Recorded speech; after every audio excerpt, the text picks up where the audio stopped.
नमस्कार, आप देख रहे हैं न्यूज इंडिया का फेसबुक लाइव और हम एक बार फिर से हाजिर हैं अपनी खास सीरीज हम न्यूज इंडिया के लोग के साथ। और आज हमारे साथ हैं हमारे वरिष्ठ सहयोगी आशीष सिंह, जो टीवी पत्रकारिता के जाने माने नाम हैं, जाने पहचाने चेहरे हैं, जिनकी डिफेंस और फॉरेन अफेयर्स की रिपोर्टिंग पर ज़बरदस्त पकड़ है और ख़ासतौर पर डिफेंस रिपोर्टिंग के तो वो कोहिनूर माने जाते हैं, कोहिनूर कहे जाते हैं। बहुत बहुत स्वागत है आपका आशीष।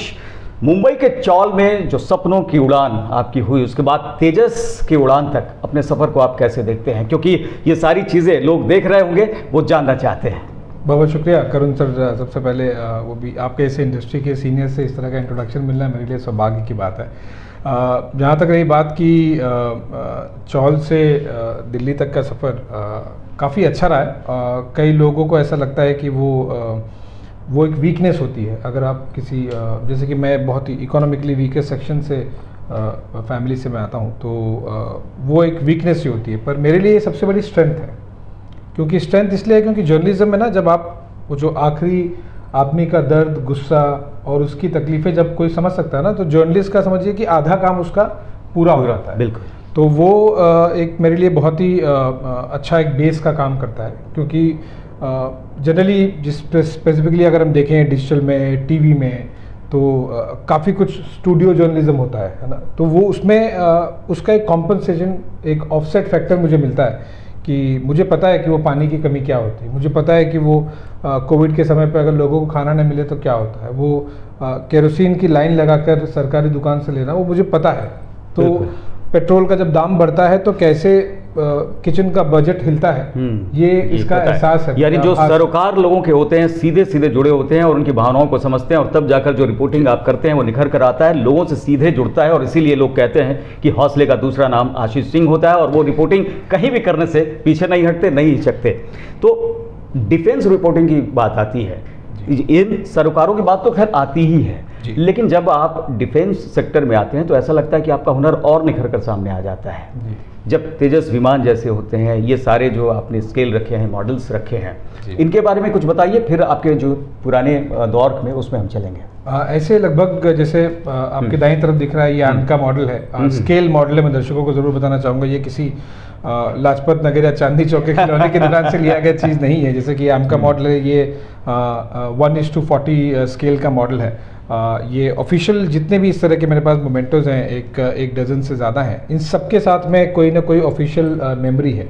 सबसे लेटेस्ट एडिशन हुआ है जब मैंने तेजस फ्लाई किया था, जिसकी कुछ झलकियाँ दर्शकों को हमारे पीछे चल रही हैं, वो देख रहे होंगे, आती रही दिखाई देगी। ये पीछे अभी आप देख रहे हैं। ये एक सबसे बेहतरीन मोमेंट्स में से एक था जब मैं तेजस मैंने फ्लाई किया था, और मैंने 6G तक पुल किया था, जिसकी मैंने बहुत ज़्यादा कोशिश की थी। उसके आगे मुझे कुछ उसके लिए पहले प्रैक्टिस?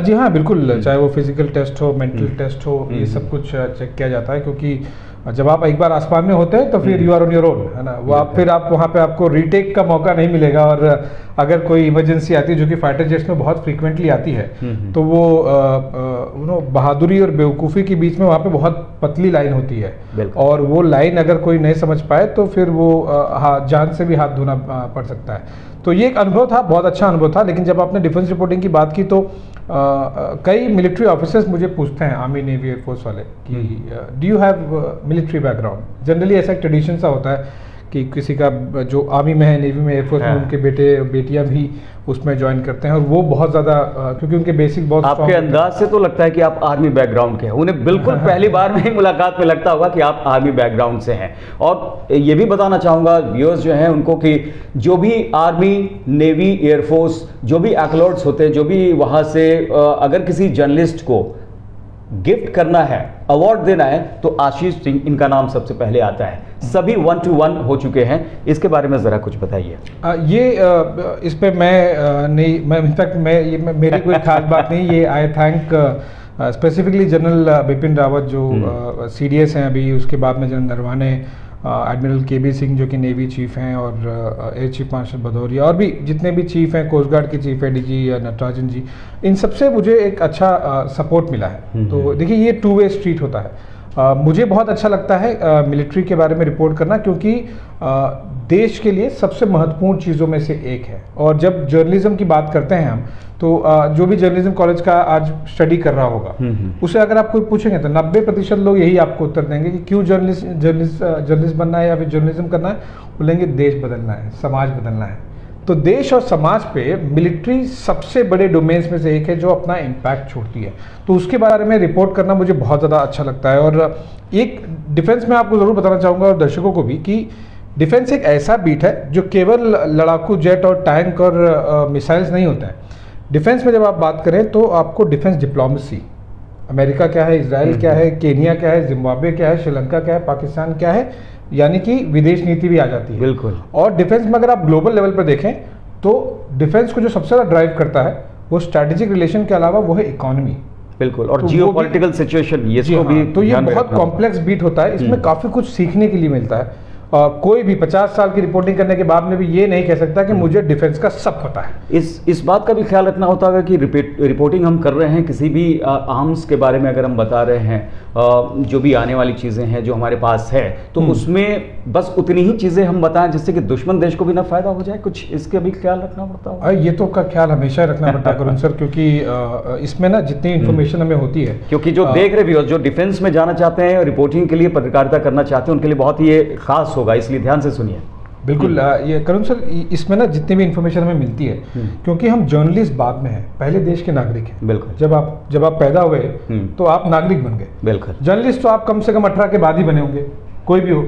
तो वो जर्नलिस्ट आप बाद में बनते हैं, पहले देश के नागरिक है। और देश के प्रति, समाज के प्रति आपका दायित्व तो पहले आता है, विशेष तौर पर जो आप डिफेंस डोमेन की बात कर रहे हैं। तो ऐसे में क्या होता है करुण सर कि जितना इन्फॉर्मेशन हमें होती है, अधिकतर समय पे आप ये मान लीजिए कि छुपाना ज्यादा और बताना कम होता है। ये जनरली आप जर्नलिज्म के जो बाकी डोमेन्स हैं जिसमें बताना ज्यादा है और छुपाना कुछ नहीं है, ये ट्रेडिशन और ये प्रैक्टिस होती है जो कि जरूरी भी है। लेकिन डिफेंस में इसका थोड़ा सा उल्टा होता है। अच्छा। क्योंकि आपको ध्यान रखना होता है कि आपकी पत्रकारिता और आपके जर्नलिज्म के चक्कर में देश को नुकसान ना हो जाए।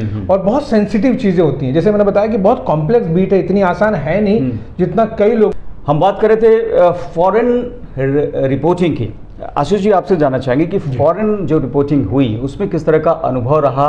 आप कई बार अकेले जाकर आपने रिपोर्टिंग की, ये बात भी सामने आई है। जी देखिए, जिस बैकग्राउंड से आते हैं वहाँ पर इंटरनेशनल फ्लाइट करना एक बड़ा एक्साइटिंग चीज़ होता है, लेकिन बहुत ही जल्दी वो एक्साइटमेंट रिस्पॉन्सिबिलिटी में बदल गई। जिस भी चैनल से आप जाते हैं तो वो आपसे उम्मीद रखते हैं। आप जब फॉरेन सॉइल पे लैंड करते हैं ना, तो ये जैसे कि यहाँ पे हमारी न्यूज़ इंडिया टीम में यहाँ पे 200-250 लोग हैं। अगर मैं किसी फॉरेन ट्रिप पे जाऊँ तो यहाँ पे सब लोग वेट कर रहे होंगे कि कब आप लैंड करेंगे, कब आप पहला लाइव करेंगे। बिल्कुल। वो मोमेंट का जो प्रेशर होता है उस रिस्पॉन्सिबिलिटी के साथ में कि आप अच्छा कीजिए, जल्दी कीजिए और अलग कीजिए। जो बाकी चैनल्स कर रहे हैं, बाकी जर्नलिस्ट हैं, आप उनसे किस तरह से बेहतर कर सकते हैं और अलग हो सकें। तो वो एक्साइटमेंट जो था इंटरनेशनल फ्लाइट वाला, कि बहुत ही जल्दी वो रिस्पॉन्सिबिलिटी में बदल गया। तो अब लगभग दो दर्जन से ज्यादा में मतलब आपकी पहली फ्लाइट वो इंटरनेशनल फ्लाइट ही थी, आप ये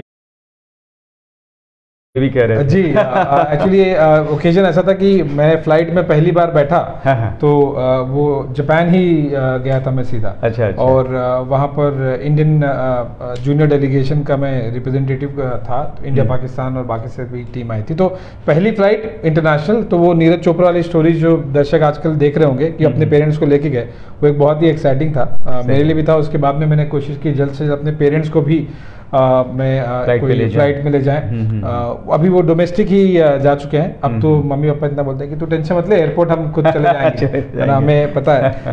पर उसके बाद में ये कवरेज वाली बात जो आप कर रहे हैं, ये बहुत ही क्रूशल होता है, बहुत रिस्पॉन्सिबिलिटी वाइज करते हैं। और उसमें एक कई सालों की कुछ ट्रिप्स करने के बाद में एक अच्छा एक्सपीरियंस मुझे हो गया, क्योंकि मोजो का आजकल ज़माना है। तो अकेले ही मैं मोजो से मैंने लगभग आधे दर्जन prime ministers, foreign prime ministers, presidents और मिनिस्टर्स के इंटरव्यू कर चुका हूँ, और वो बहुत अच्छी तरह से निकल कर सामने आता है। तो अच्छा अनुभव रहा है। और इंडिया देखिए आज वर्ल्ड मैप पे ना शाइनिंग स्पॉट है। चाहे इकोनॉमी देख लीजिए, क्रिकेट देख लीजिए, बॉलीवुड देख लीजिए, डिप्लोमेसी देख लीजिए, मिलिट्री वाइज देख लीजिए, एक बहुत ही सेंसिटिव और शाइनिंग स्पॉट है। तो विश्व की भी निगाहें इंडिया की तरफ होती है। ऐसे में फॉरेन कवरेज आप क्या कर रहे हैं, कैसे कर रहे हैं, कितना कर रहे हैं, ये सब कुछ मायने रखता है। और इस रिस्पॉन्सिबिलिटी के साथ में ये रोमांच फॉरेन कवरेज वाला, ये एक बहुत ही अच्छा अनुभव होता है। और जैसा कि मैंने बताया कि 2 दर्जन से ज़्यादा देश मैं कवर कर चुका हूँ, वहाँ पे लैंड कर चुका हूँ, तो एक बहुत ही बेहतरीन सफ़र रहा है। लेकिन मुझे ऐसा लगता है, और जो दर्शक देख रहे हैं, आप ज़रूर फॉरेन अफेयर्स रिपोर्टिंग पे ज़रूर ध्यान दीजिएगा। मुझे नहीं लगता है कि बहुत ज़्यादा समय लगेगा जब इंडिया के खुद के इतने बड़े और इतने सारे इंटरनेशनल चैनल्स होंगे कि पूरा वर्ल्ड उन्हें देखेगा। पूरे वर्ल्ड से आप ऑलरेडी देखिए जो इंटरनेशनल ऑर्गेनाइजेशंस हैं वो इंडिया की तरफ बहुत ज़्यादा ध्यान दे रहे हैं, हायरिंग को लेके, कवरेज को लेके, इंडियन लोगों की, इंडियन इकोनॉमी, इंडियन स्पोर्ट्स, इन सबको लेके बहुत ज़्यादा ध्यान हो रहा है। तो मुझे लगता है बस कुछ सालों की बात है, आप देखिएगा कि फॉरेन कवरेज एक प्रोमिनेंट और बहुत ही एक्टिव बीट में से एक उभर कर सामने आएगा। तो आप 2 दर्जन कह रहे हैं कि देशों में जाकर रिपोर्टिंग कर चुके हैं, तो 24 देशों में उससे ज़्यादा ही बल्कि हो गए हैं। कोई ख़ास वो लम्हा कुछ याद हो जो कुछ हटकर था? लम्हा 2 लम्हे बहुत ब्रीफली मैं बताऊंगा। स्विट्ज़रलैंड गए थे हम, डावोस वर्ल्ड इकोनॉमिक कवरेज के, वर्ल्ड इकोनॉमिक फोरम के लिए कवरेज के लिए। और वहाँ पर हालत इतनी ज़्यादा बारिश की ख़राब हो रही थी, बर्फबारी की ख़राब हो रही थी कि प्राइम मिनिस्टर तक का हेलीकॉप्टर टेक ऑफ नहीं कर पाया था। वो खुद रूट से गए थे। तो इमेजिन कर सकते हैं आप कि जो हम जर्नलिस्ट होंगे या बाकी जो आम उनका क्या हाल होगा। उसके बीच में होटल कहीं बुक किया था, ट्रेन कहीं और फंसी हुई थी, और हमें जाना कहीं और था। और आपको ब्रॉडकास्ट में तो पता है कि टाइम बहुत सेंसिटिव है, तो वहाँ पर बहुत बैलेंस करना बहुत ज़रूरी था। तो कहीं पर आज भी मैं उन्हें कहता हूँ क्रिस्टीन मॉम, मैं उन्हें नाम से बुलाता हूँ, उन्होंने मुझे अपने घर में शरण दी थी। एक रात के रुकने के लिए कहा था कि आप यहीं पर रुक जाओ, अब बर्फबारी बहुत ज़्यादा हो रही है। और उसके बाद में मैं पूरा का पूरा ट्रिप दावोस का 1 हफ्ते का मैं वहीं पे था, अपने होटल गया ही नहीं। उन्होंने मुझे इतने अच्छे एकदम बेटे के तौर पर उन्होंने मुझे अच्छे से रखा। और इंटरनेशनल कोर्ट ऑफ जस्टिस में हेग में जो कुलभूषण जाधव वाला केस था, वहाँ पर ना फील्ड पर मुझे बहुत वो दिखाई दिया था। इंडिया और पाकिस्तानी जर्नलिस्ट लोगों, जो मैच में आपको करण से दिखाई दिया होगा, वैसा ही वहाँ दिखाई दिया, वैसा वहाँ पे दिखाई दिया था कि वो कुलभूषण जाधव के खिलाफ क्या रिपोर्टिंग कर रहे हैं, हम उनके फेवर में क्या कर रहे हैं। हम सब जर्नलिस्ट कम और लॉयर, इंटरनेशनल लॉयर्स और इन्वेस्टिगेटर्स ज्यादा बन गए थे। सो ये तो क्या वहां पर बोल रहे हैं, इस पर भी सबका वो ध्यान होता था, उस पर नजर होती थी। बिल्कुल सुन रहे होते थे नजदीक पहुंचकर, हाँ, क्या बोल रहे हैं, सुन रहे हैं, क्या दिखा रहे हैं, क्या बता रहे हैं। अच्छा, आई एम श्योर उनमें से आधा से ज्यादा ISI ने टिकट निकाल के उन्हें दिया होगा जाने के लिए। पर ये एक बहुत ही एक्साइटिंग मोमेंट था, एक बहुत ही ब्रीफ मोमेंट था। मुझे लगता है वो मेरे करियर के फॉरेन ट्रिप्स में सबसे ज्यादा हाईलाइटिंग है। वो ये जिसमें पार्लियामेंट में मुद्दा उठ गया था, अगुस्ता वेस्टलैंड हेलीकॉप्टर स्कैम का जो बात आपने सुनी होगी स्टोरी, उसमें इटालियन सर्विंग हाई कोर्ट जज का इंटरव्यू करना, वो मेरे लिए बहुत ज्यादा नर्वस होने वाला मोमेंट था। क्योंकि आई एम श्योर दर्शक आप देखते होंगे कि सर्विंग जज, सिटिंग जज का इंटरव्यू इंडिया में बहुत ही रेयर बात होती है। फॉरेन सॉइल पे जाके हमने एक हाई कोर्ट के जज को कन्विंस किया, जिसमें सोनिया गांधी, मनमोहन सिंह, अहमद पटेल, ये सब बड़े बड़े जो नाम आ रहे थे, फॉर्मर एयरफोर्स चीफ SP त्यागी, और बाकायदा उन्होंने नाम लेके पूरा इंटरव्यू किया था। 1 घंटे का लगभग इंटरव्यू था। वो बहुत ही एक नर्वस मोमेंट था मेरे लिए, क्योंकि वो क्या मैं पूछ रहा हूँ, क्या वो कह रहे हैं, लीगल डोमेन में है, आप फॉरेन सॉइल पर हैं, बहुत ही सेंसिटिव केस है, इंडिया में बहुत प्रेशर होगा उस पर, आप क्या एक नाम ले रहे हैं और सामने वाला क्या नाम पे उत्तर दे रहा है, इस पे बहुत ज़्यादा। और ये लाइव था, तो बहुत ज़्यादा डबल रिस्पॉन्सिबिलिटी और सेंसिटिव मसला था। तो वो मेरे लिए मतलब मैं जब वो इंटरव्यू खत्म हुआ तो हाँ, मतलब मेरा शर्ट पसीने से भीग गया था, क्योंकि इतना ज़्यादा वो नर्वस इंटरव्यू था। पर बहुत अच्छे से निकला। और उसकी जब गूंज पार्लियामेंट में सुनाई थी, मुझे याद है उस समय डिफेंस मिनिस्टर मनोहर पर्रिकर थे, और उन्होंने इस रिपोर्ट का जिक्र किया था, सुब्रमण्यम स्वामी जी ने इस रिपोर्ट का जिक्र किया था, इस इंटरव्यू का। तो जो अंग्रेजी में कहावत है ना, it rock the parliament, literally. और वो एक मोमेंट होता है हर जर्नलिस्ट के लिए, किसी भी डोमेन। बिल्कुल, ये लाइफ चेंजिंग मोमेंट ये होते हैं, हाँ, जो कि आपकी स्टोरी को ही बदल देंगे, आपकी स्टोरी पार्लियामेंट में उठ जाए और उसका असर हो। तो ये एक बहुत ही सेंसिटिव मोमेंट था। तो वो भी फॉरेन कवरेज में था। बाकी प्राइम इंडिया में भी ऐसे मोमेंट्स आते रहेंगे, हम लाते रहेंगे, लाते रहेंगे इस तरह के मोमेंट्स। और बाकी जब प्राइम मिनिस्टर प्रेसिडेंट्स के इंटरव्यू भी करते हैं ना सर, तो जैसे श्रीलंकन प्रेसिडेंट का इंटरव्यू मैंने किया था, वहाँ पे बड़े बड़े जो so called BBCs and the CNNs and the Al Jazeeras of the world, वो सब आते हैं और बड़े बड़े तामझाम लेके आते हैं। उनके तो इतने ज्यादा इक्विपमेंट्स होते हैं, ऐसा लगता है कि वो इंटरव्यू नहीं क्या कर रहे होते हैं, पीएम साहब से ज्यादा कई बार वो हो जाते हैं। तो उनके बीच में आप उतने बेहतरीन तरीके से आप इंटरव्यू कीजिए, 2 मोबाइल कैमरे से, और मोजो सेट के साथ में बेहतरीन निकल के आए। तो कई बार प्रेसिडेंट्स और प्राइम मिनिस्टर्स ने कहा है कि वो कैमरे का लेंस का प्राइस नहीं मैटर करता है, आप क्या प्रश्न पूछते हैं और उसका क्या असर होता है वो बहुत ज्यादा मैटर करता है। लाइट थोड़ी रहा है फॉरेन कवरेज में। बिल्कुल, ये वक्त बदलता है, उसके हिसाब से खुद को भी बदलिए, वरना वक्त आपको साइडलाइन कर देगा, अलग थलग पड़ जाएंगे। ये इनकी बातों से ये भी लगता है। तमाम जो ऐसे डिग्निटरीज जो हैं उनके इंटरव्यू आपने किए हैं वो तो लम्हा है ही है, लेकिन पीएम मोदी का इंटरव्यू चाहूंगा पीएम मोदी को, और जो उन्होंने इकोसिस्टम बनाया है। आप देखिए 5-7 साल पहले ये इमेजिन कर पाना कि अगर आप बहुत बड़े सेलिब्रिटी जर्नलिस्ट नहीं है और अगर आपके पीछे 40-50 साल का करियर नहीं है तो आप पीएम और प्रेसिडेंट इंटरव्यू के लिए एलिजिबल भी नहीं होते हैं। सही, ये माहौल अब है नहीं, ये पिछले 5-7 सालों में बदल गया है। अच्छा, तो लकीली आज भी मैं बड़े गर्व के साथ कह सकता हूँ कि I am the youngest journalist to interview a prime minister, an Indian prime minister, not just Modi, any prime minister in India in the independent PM has not been interviewed by a 32-year-old boy. One of the great achievements. हाँ, ये पर जैसे मैंने कहा कि वो उनका इस चीज़ का श्रेय मैं प्राइम मिनिस्टर और जो इकोसिस्टम उन्होंने बनाया है उनको देना चाहूँगा कि वो अलाउ करना कि आप मिड लेवल जर्नलिस्ट हैं एक्सपीरियंस वाइज और डेजिग्नेशन वाइज, तो आपसे मैं इंटरव्यू करने के लिए तैयार हूँ। ये एक मुझे लगता है ये सबसे इम्पोर्टेंट फैक्टर है। वरना जैसे मैंने कहा कि 40-50 साल का एक्सपीरियंस नहीं है तो 5-7 साल पहले तो आप तो एलिजिबल भी नहीं होंगे। कोई हिम्मत भी नहीं कर सकता कि 12 साल के एक्सपीरियंस के जर्नलिस्ट वो अप्लाई भी कर सके, रिक्वेस्ट भी कर सके, ईमेल भी कर सके कि मुझे प्राइम मिनिस्टर का इंटरव्यू करना है। मुझे नहीं लगता कि ऐसा माहौल था पहले। अब वो इकोसिस्टम है, वो एक्सेप्टेंस है। बिल्कुल, ये और बहुत सारी चीज़ों को बदल रहे हैं प्राइम मिनिस्टर मोदी, ये भी साफ लोगों को देखने को मिल रहा है। कई सारी योजनाएं भी हैं और पीएम मोदी की बात हो रही है तो काशी जो कि उनकी कंस्टिट्यूएंसी है उससे आपका कनेक्शन रहा है, ज़रा उसके बारे में बताएं। हाँ, मैं बहुत ऐसा अपने गांव नानी के यहाँ बहुत कम जा पाता हूँ, लेकिन न केवल काशी बल्कि काफ़ी देश के अलग-अलग राज्यों से वहाँ पे। हाँ जी, मेरे पिताजी वहाँ से हैं। मेरी माताजी गुजरात से हैं। मेरा जन्म हुआ गुजरात में, दाहोद में।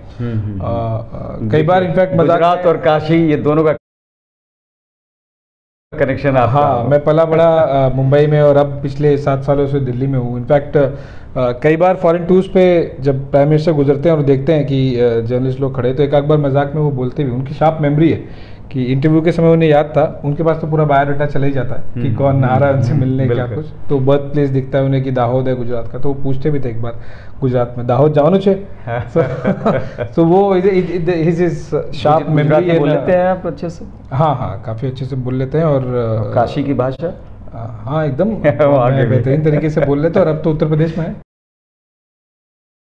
तो वैसे ही बोल लेते हैं। और ये एक अच्छा कॉम्बिनेशन जनता है सर, क्योंकि एक जनरली हम लोग एक शहर या 2 शहर से हम ताल्लुक रखते हैं, कई अधिकतर लोग इंडिया में कम से कम। मुझे ये एक एक्सपोजर वाइज और लोग चाहेंगे ना कि थोड़े एक गुजराती में 1-2 सेंटेंस हो, उसके बाद भोजपुरी में जरा गुजराती और भोजपुरी में मैं वो इस पर आऊँ